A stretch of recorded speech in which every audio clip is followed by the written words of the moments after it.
Olá a todos, eu me chamo Marcela Argolo, eu sou a nova integrante do Conselho do Prêmio Impactos Positivos e eu estou hoje aqui nesse podcast com o meu parceiro de conselho, Eduardo Nunes, para que a gente possa entrevistar o Marcelo Cardoso. Eduardo, com você.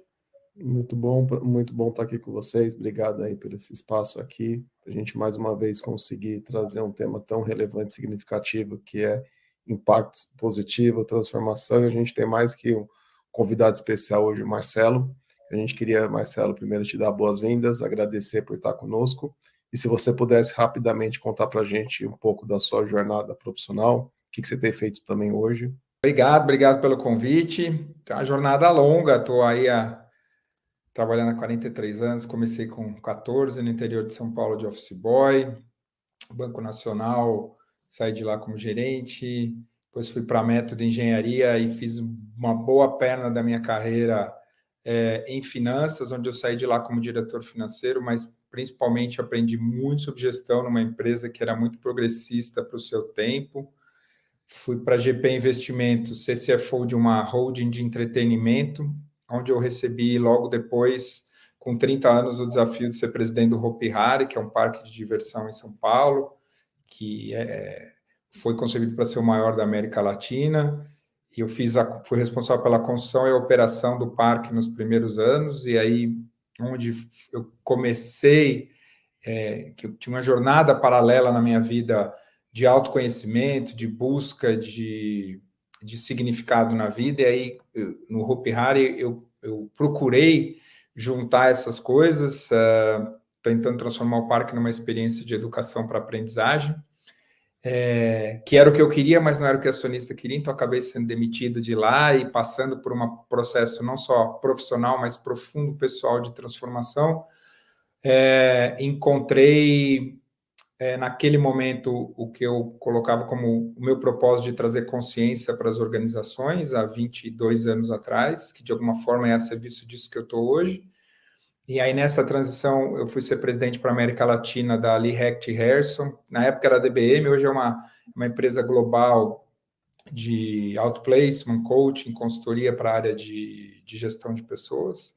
De lá eu fui para a Natura. Na Natura eu fui vice-presidente de gestão, estratégia, gente e sustentabilidade. E nos laboratórios Fleury, que eu tinha esse mesmo escopo mais a área de inovação. E em fevereiro do próximo ano, a gente celebra 10 anos com a XI, que é esse ecossistema que a gente está procurando empreender com o objetivo e o propósito de promover transformação e criar impacto positivo para a sociedade a partir, acreditando no direcionamento que o impacto positivo, como consequência, começa com uma transformação pessoal e a capacidade das pessoas usarem a sua transformação para serem corajosamente vulneráveis, para se relacionar e formar comunidades que vão criar esse impacto positivo e a transformação organizacional. Desculpa se foi muito longo, mas... Não. Tá ótimo. E aí eu queria pegar uma fala sua que você falou que foi bem importante, assim, o propósito, né? Você trouxe um pouco da consciência, né? Se você pudesse trazer para a gente, ajudar aqui quem vai acompanhar a gente nesse podcast, o que significa expansão da consciência no contexto organizacional, empresarial, e como que isso pode potencializar uma operação e gerar resultado e impacto? Eu acho que essa é uma pergunta bem importante, né? Hoje na XI a gente ajuda várias organizações para não ficar muito intangível, porque consciência, né? Tem desde estar consciente sobre a conversa que a gente está tendo aqui, até falar em estágios de consciência, mas a forma como eu gosto de traduzir isso para as organizações é desde quem está começando um empreendimento muito pequeno, até no papel, até quem está operando alguma coisa importante. Para mim para mim, consciência significa uma organização que sustenta uma identidade que carrega a intenção de criar uma transformação positiva na sociedade em uma geração ou mais de uma geração, de criar impacto positivo. Então, e essa identidade ela tem que ser ambiciosa, abrangente, profunda, o suficiente para transcender todos os produtos, processos e serviços que essa organização faz no momento. É como se ela fosse uma garantia de produzir transformação para a organização, para que ela pudesse se perpetuar a serviço dessa identidade e desse propósito superior. E não é, acho que esse tema do propósito é um tema muito importante, ele tem ganhado muita relevância. Como todas as coisas que ganham relevância, correm o risco de se esvaziar, virarem platitudes e perderem profundidade, né? Então, acho que tem muita organização que usa o termo propósito com o objetivo de fazer expressão de marca, e não é desse propósito que eu estou falando, né? Para mim, toda organização ela tem um contrato social, e esse contrato social deveria prever a produção de um impacto que melhora a sociedade e não piora a sociedade. E então essa capacidade de ter uma identidade, um conjunto de princípios e uma teoria de mudança que promove impacto positivo para a sociedade. Marcelo, eu tenho uma pergunta, e correlacionando com essa expansão da consciência e com os estágios da consciência que você aborda e que acredito que venha muito da teoria integral de Ken Wilber, você acredita, como que você consegue correlacionar empresas que têm esse olhar e valores sólidos de impactos positivos, genuínos, tanto no âmbito social quanto no meio ambiente, elas, em como a gente se correlaciona esse lugar com o segundo estágio, né, a segunda camada de estágio de consciência de Ken Wilber, que é um estágio mais holístico, mais sistêmico, que abrange o todo e que a gente consegue entender que accountability, como eu falo, que accountability, que somos todos um, e que se somos todos um, temos então a responsabilidade perante o todo. Como que você consegue correlacionar esses dois pontos? Para que a gente entenda também e passe para o nosso, né, para o nosso ouvinte, como que a gente precisa, então, olhar para essa segunda camada. Uhum. Então, eu não sei o quanto os ouvintes aqui conhecem, né, essa linguagem dos estágios de consciência, mas talvez se a gente puder fazer de uma forma simplificada para ajudar as pessoas a entenderem o que a gente está falando, né? Tem um autor que chama Ishak Adizes, que até talvez o Sebrae use, porque ele fala do estágio de maturidade da organização, né? Ele começa com o que ele chama a infância da organização, que é essa primeira fase da startup, do empreendedor, que é praticamente uma fase de sobrevivência, né? Ele evolui para uma fase de adolescência, quando tem uma expansão, e geralmente o grande desafio das organizações é sair da adolescência para amadurecer, de criar mais estrutura. Não, estrutura não é ruim, né? Estrutura é bom desde que ela seja libertadora, né? Então, às vezes, muitas organizações enrijecem nessa fase e elas acabam morrendo por excesso de enrijecimento. Então, qual é a estrutura que liberta a organização para que a organização passe a funcionar como você está trazendo a ideia da segunda camada, como uma organização antifrágil, que tem capacidade de se reinventar e capacidade de se transformar e que vai para além dos produtos e serviços que está fazendo nesse momento, né? Eu gosto, para mim, um exemplo de antifragilidade é a Patagônia. A Patagônia, acho que há mais ou menos 10 anos atrás, não sei se vocês vão lembrar disso, a Patagônia lançou uma campanha de publicidade que era assim, era uma jaqueta e fala assim, não compre essa jaqueta. Eu lembro. E de alguma forma tem ali os valores por trás do Ives e da Patagônia de reduzir impacto, de ser um ciclo, um negócio de economia circular, de não tirar nada da sua crosta terrestre. E o que acabou acontecendo foi que a Patagônia cresceu 5 vezes depois que ela fez essa campanha. Então, muitas vezes, essa ideia de ser... Eu trabalhei na Natura, né? E eu sempre gosto de usar esse exemplo. Quando a Natura lançou a linha Ecos, que é essa linha que usa ingredientes da biodiversidade brasileira, isso foi no começo dos anos 2000, tinha muito respeito, porque a ideia era, você podia usar os ingredientes da biodiversidade brasileira comprando os ingredientes no atacado, né? Que mais ou menos, sei lá, é o que a Ambev faz ela compra Guaraná, que é um ingrediente da biodiversidade, mas compra Guaraná no atacado, por volume, né? E a Natura tinha esse compromisso de comprar o ingrediente das comunidades, então era um aspecto socioambiental. E, né, para quem já vivenciou a forma como essas comunidades trabalham, muitas coisas são coletadas, né? Por exemplo, a castanha cai, você não planta a castanha cai da árvore e tem ano que dá mais, tem ano que dá menos, e chega uma hora que acaba a castanha. E eu lembro que a Natura, eu não lembro exatamente qual era o ingrediente, mas tinha um ingrediente que acabou. E a Natura falou para as consultoras e para os consumidores, ó, acabou o ingrediente. A gente não vai ter mais o Natura Ecos Castanha, mas vai ter XYZ. E a gente não vai produzir mais porque a gente não quer aumentar o impacto, a gente não quer criar mais impacto para a comunidade, a gente quer respeitar a forma sustentável como a comunidade funciona. E acabou acontecendo a mesma história da Patagônia, teve um aumento por conta dessa postura, que se você vai para outras empresas, a empresa fala, não, acabou a castanha da comunidade, vamos comprar castanha lá no atravessador de Belém e vamos continuar produzindo, porque tem demanda. Então,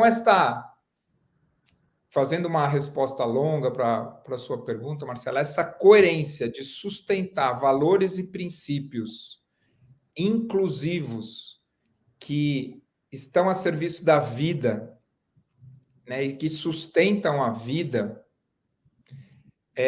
por efeito colateral, produzem mais resultado, inclusive econômico.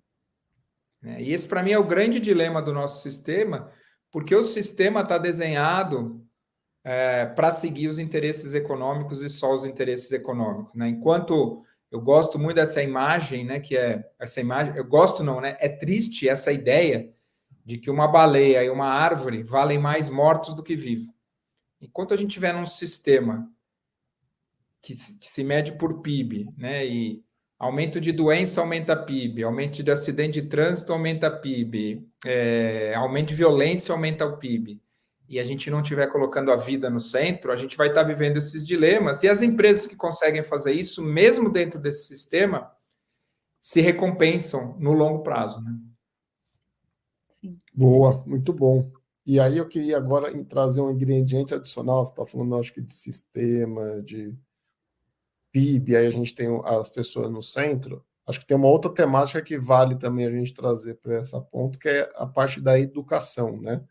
Se a gente olhasse para a educação num papel de desenvolvimento profissional e formação de líderes, como que a gente endereça isso e qual que é o caminho que a gente deveria trazer para esse olhar muito mais holístico, mas também de possibilitar uma ampliação de percepção? Essa é uma pergunta ótima. Se a gente, né, os sistemas todos da sociedade, porque o mecanismo de incentivo é o lucro, e a ideia de lucro está centrada em produtividade, que é um conceito do começo do século XX, todos os sistemas, inclusive os de educação, estão centrados na ideia de formar pessoas para a produtividade, para aumentar a produtividade. Né? Então, se você pegar ainda, na maior parte das escolas do mundo, escolas são grandes retângulos cheios de pequenos retângulos, com crianças enfileiradas, recebendo conteúdo cognitivo para que, quando eles saiam da escola, eles possam se empregar para aumentar a produtividade dos lugares para onde eles vão. O que está acontecendo nesse momento é que essa lógica não produz mais valor. Essa lógica que produziu valor durante todo o século XX, um pedacinho do século XXI, não está mais produzindo valor. O que efetivamente produz valor e inovação é a capacidade de inventar novas soluções. Né? Quando a gente pega das 10 empresas mais valiosas, 8 delas são plataformas e não existe nenhuma correlação de produtividade com o valor criado. Por que eu estou falando isso? Para dar essa resposta associada à educação. A gente não precisa, enquanto a gente acreditava que empresa era um lugar para recurso humano, eu tinha que treinar as pessoas e treinar a habilidade das pessoas. Então, eu pegava pessoas que aprenderam que cada vez que eu faço 10 perguntas para elas, se elas derem 7 respostas certas, elas são aceitas no sistema, eu continuo empilhando habilidades nessas pessoas para que elas sejam produtivas. Quando essa lógica não faz mais sentido, eu preciso, tanto do ponto de vista da educação, quanto da educação das crianças e dos jovens e da educação corporativa, eu preciso criar contexto de aprendizagem para ser humano, né? E, portanto, e aqui tem eu acabei de ler o livro, né? Eu falei no último podcast aqui, chama Potencial Oculto, do Adam Grant, e ele fala um negócio maravilhoso, que ele fala, se você tiver que escolher entre educar para a habilidade e para o caráter, escolhe o caráter. Sim. Que tem a ver com o estágio de consciência que a gente está falando, que é ensinar as pessoas a aprender, a ganhar resiliência de se olhar e se reinventar o tempo todo, e não se conformar com a ideia de adquirir habilidade é suficiente. Então, aqui a gente tem uma lacuna gigantesca, brutal, sistêmica, no Brasil e no mundo, porque a gente ainda está longe, apesar da gente já ter algumas abordagens de educação pós-formal, progressista, que formam as crianças e os jovens, e, portanto, isso tem uma implicação. E o que acontece é que, quando a gente tem formado essas crianças e jovens com esse olhar, eles não querem ir para a organização. Isso é uma implicação interessante, né? Mas esse é um tema que seguramente a gente precisa endereçar agora, e talvez nenhum de nós veja o resultado disso enquanto a gente estiver vivo. Eu seguramente não, vocês talvez. Espero. E quando você me traz essa fala, e junto com a fala anterior, para mim está muito claro que o nosso principal desafio como humanidade, e o principal desafio que as empresas enfrentam hoje, é sustentar, né, na profundidade, seus reais valores e princípios, porque eles são não negociáveis. E formar líderes que são éticos, né? Eu acho que o futuro do líder é um líder ético, que está muito, ao meu ver, né, nas minhas crenças, está correlacionado a um líder consciente. E aí, que é difícil, né? Que é difícil. O sistema, ele ainda prega a produtividade, como você mesmo falou. E é muito difícil, porque o sistema, a gente vê isso em todas as empresas, estabelecem meta, aí o cara tem que fechar, bater a meta, e aí ele tem que escolher entre ser ético e empurrar uma venda que vai ficar no estoque do distribuidor. Mas boa parte das pessoas vão deixar a venda no estoque do distribuidor. Os dilemas do RH, que é entre atender uma mãe e uma criança que estão fora do plano para não aumentar o custo atuarial, o RH faz o quê? Ou seja, são dilemas importantes que, no fim do dia, como o sistema premia o lucro e o resultado econômico, eu vejo muita gente tomando decisão a serviço disso e abrindo mão dos valores, né? Não é pouca gente, não é pouca organização, infelizmente. E, bom, dito isso, né, que realmente eu vejo como um grande desafio que a gente tem de mudança de modelos de negócio, né, do modelo do negócio tradicional para o modelo de negócio do século XXI, que eu acredito que é um modelo que tem esse negócio consciente como parte core business da sua estratégia. A minha pergunta é: como que você vê o futuro dessas empresas que adotam esses modelos de negócio, incluindo aqui no Brasil? Como você vê isso emergindo? As empresas mais progressistas que escolhem o impacto positivo? Isso. Olha, está crescendo. Tem copo meio cheio e copo meio vazio, né? Eu diria que nunca existiu tanto recurso e tanto empreendedorismo de impacto, e nunca foi tão pouco para endereçar os desafios que a gente tem de construir impacto positivo, né? Então, acho que, do ponto de vista do meio copo cheio, o ecossistema de impacto cresce, sistema B, que talvez seja a forma de regular as empresas, assim, mais que quintuplicaram o número de empresas que se certificaram como B. existe cada vez mais... Eu trabalho com famílias empresárias, né? E para mim tem um indicador enorme que é os herdeiros entre 25 e 40 anos. É muito difícil você encontrar um herdeiro que não tenha consciência de impacto e consciência da sociedade. Né, semana passada saiu no UOL a Marina Pfeffer, que é uma herdeira, filha do Davi Pfeffer, que é da Suzano, tem um movimento que chama Generation Pledge, e ela já tem quase $1 bilhão de compromisso de herdeiros, de que quando receberem a sua herança vão doar 10% para a filantropia. Então, tem muitas coisas importantes acontecendo.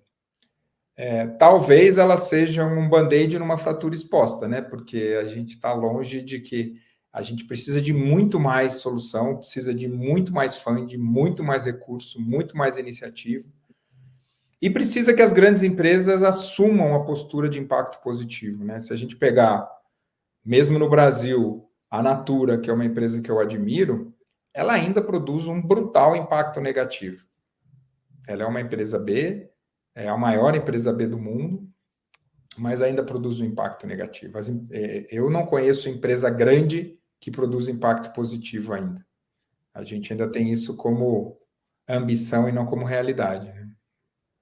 Mas eu acredito também que no meu copo meio cheio, que eu prefiro olhar o cheio, já é um movimento, né, Marcelo? A gente Não tem já dúvida. Não, a consciência, a importância, a relevância, a gente não discute e está na agenda.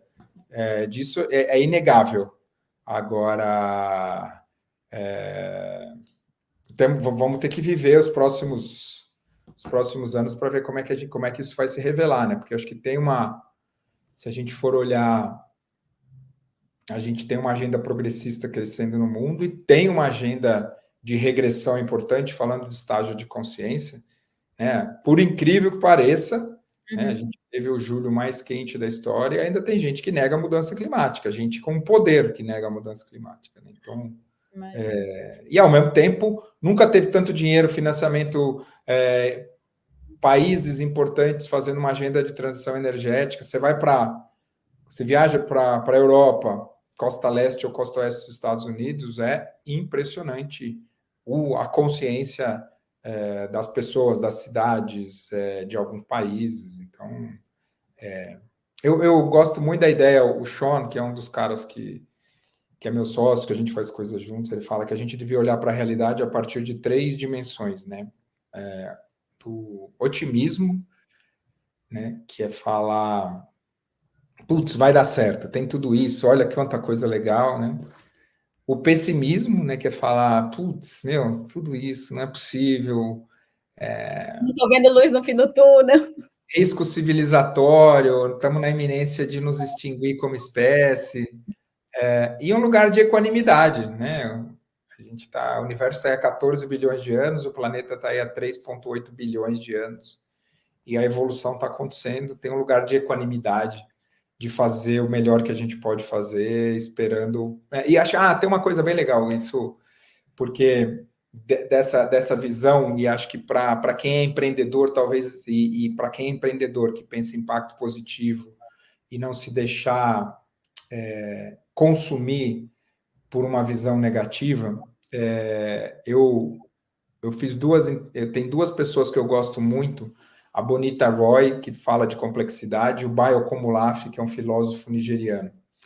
E os dois falam uma coisa muito importante. À medida que você começa a ampliar a sua concepção e o seu entendimento sistêmico, você começa a perceber o tamanho do desafio de resolver as coisas sistemicamente. Você entra nesse lugar e fala, não vai dar, ferrou.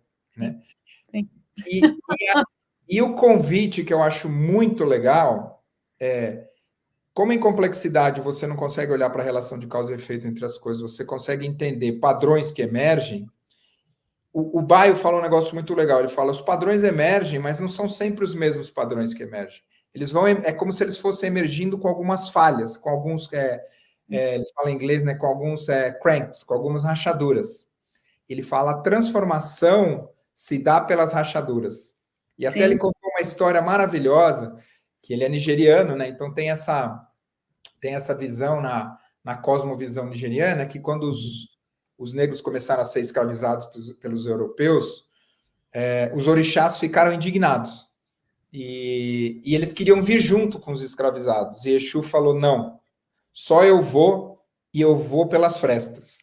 Né? Então, acho que tem as maiores oportunidades de empreender e de transformação estão nas frestas, não estão no centro do sistema. Então, sim, é o Bored Abundance, né? exatamente. E se você colocar isso na teoria do caos, as micro-ilhas que surgem com os micromovimentos de cada um, por exemplo, o meu movimento, o movimento do Edu, o seu movimento, com o ecossistema todo da Xi, a gente não sabe a potência que isso gera, né? Gerou e gera ainda, e que talvez sejamos frestas, e que é através dessas frestas que a luz vai entrar nas sombras, acredito. Exatamente. E tem essa outra coisa muito legal de complexidade, que muitas vezes o efeito colateral é mais importante que o objetivo. Então, que é aquela ideia do propósito que a gente falou no começo, de se orientar para um propósito, cria uma possibilidade de navegar que vai te abrir efeitos colaterais que você nem imagina. Então, honrar a jornada é mais importante do que o objetivo. Bom, eu acredito que a gente ainda tem esse lugar eu pelo menos tenho esse lugar de fé e esperança que podemos reverter esse cenário, apesar de que quando você vai expandindo a consciência e vendo o tamanho do sistema, você vai criando uma certa angústia e ansiedade dentro de si, mas acredito que também você tem que saber segurar ali, né, internamente esse sentimento, essas emoções ali reverberando no corpo, para que... Como diz o Ken Wilber, dói mais, mas você sofre menos. Isso, dói mais, mas você sofre menos. Boa. E aí, nesse momento, você apenas faz o que você tem que ser, né? Você está aqui a serviço de algo maior. Então, isso para mim é fantástico. Marcelo, se a gente pudesse caminhar aqui para o fechamento, olhando o tema aqui, impacto positivo, qual transformação você espera no Brasil nos próximos 5 anos? Eu acho que o Brasil tem uma oportunidade, eu vou falar do esperançar do Paulo Freire, né, que é uma espera não passiva. Né?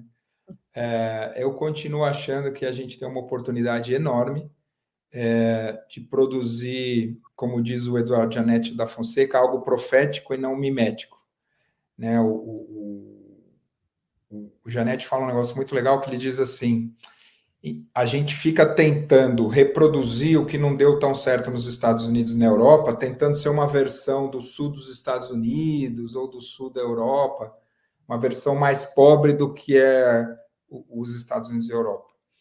Então, a gente fica mimetizando, inclusive, questões que a gente está vendo que não estão funcionando lá. E que a gente tem essa oportunidade de produzir algo profético, de resgatar a essência da alma brasileira, né? Então, essa coisa... E, para mim, ela tem 3 dimensões. Tem uma dimensão de deixar de ser um país de commodities. Faz 500 anos que a gente é explorado em mercadorias, né? E passar a usar o valor da biodiversidade e esse capital de biodiversidade que a gente tem para colocar isso a serviço da agenda de mudanças climáticas. A gente tem, e para o bem e para o mal, mais do que diverso, o Brasil é misturado.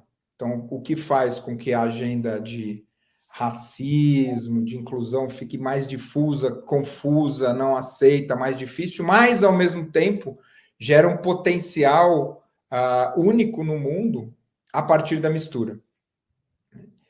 E tem uma terceira dimensão, que é a dimensão espiritual. O Brasil, o brasileiro, né, a alma brasileira e a cultura se abre para as dimensões transcendentes de um jeito único comparado com outros lugares do mundo, né? Tanto que o espiritismo apesar de ser codificado na França, praticamente só existe aqui. Tem a Umbanda, que é esse sincretismo do cristianismo com as tradições africanas, e tem, quando a gente pega a teoria U, a escola Schumacher, a comunidade brasileira é sempre a maior, então a gente tem uma abertura para o transcendente que não é pequena. Então, a minha esperança do Esperançar é que a gente consiga criar modelos de desenvolvimento sustentado na essência do Brasil e na essência da alma do brasileira, que possam ser proféticos e possam servir de exemplo, porque pode vir a ser modelos de impacto positivo para a sociedade e para o planeta. Muito bom. Eu também tenho essa fé que nós brasileiros possamos nos regenerar, trazer um pouco mais de ética para nós e trazer essa mudança. Bom, Marcelo, eu agradeço imensamente esse convite, você ter aceito esse convite de fazer esse podcast, fazer essa troca.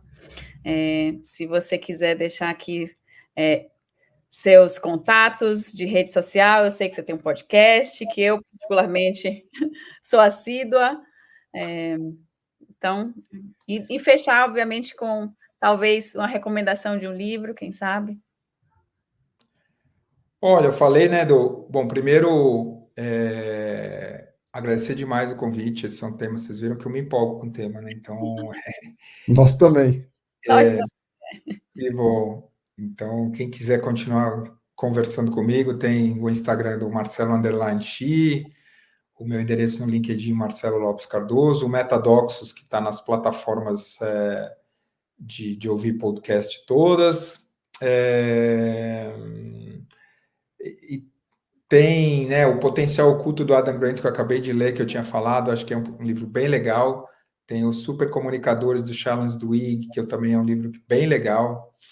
Tem um outro livro do Jonathan Haidt, que eu acabei de ler, e esse é fundamental para ler pais com filhos pré-adolescentes, adolescentes, e falando de desafios de educação, A Geração Ansiosa, que fala do impacto da tecnologia no aumento exponencial de doenças mentais em pré-adolescentes e adolescentes, e que serão os nossos líderes daqui a 30 anos, né? Então, enfim, são esses 3 que estão na minha mesa aí que eu estou terminando. Eu acho que tem mais um, hein? Eu acho que tem mais um, não seja humilde, por favor.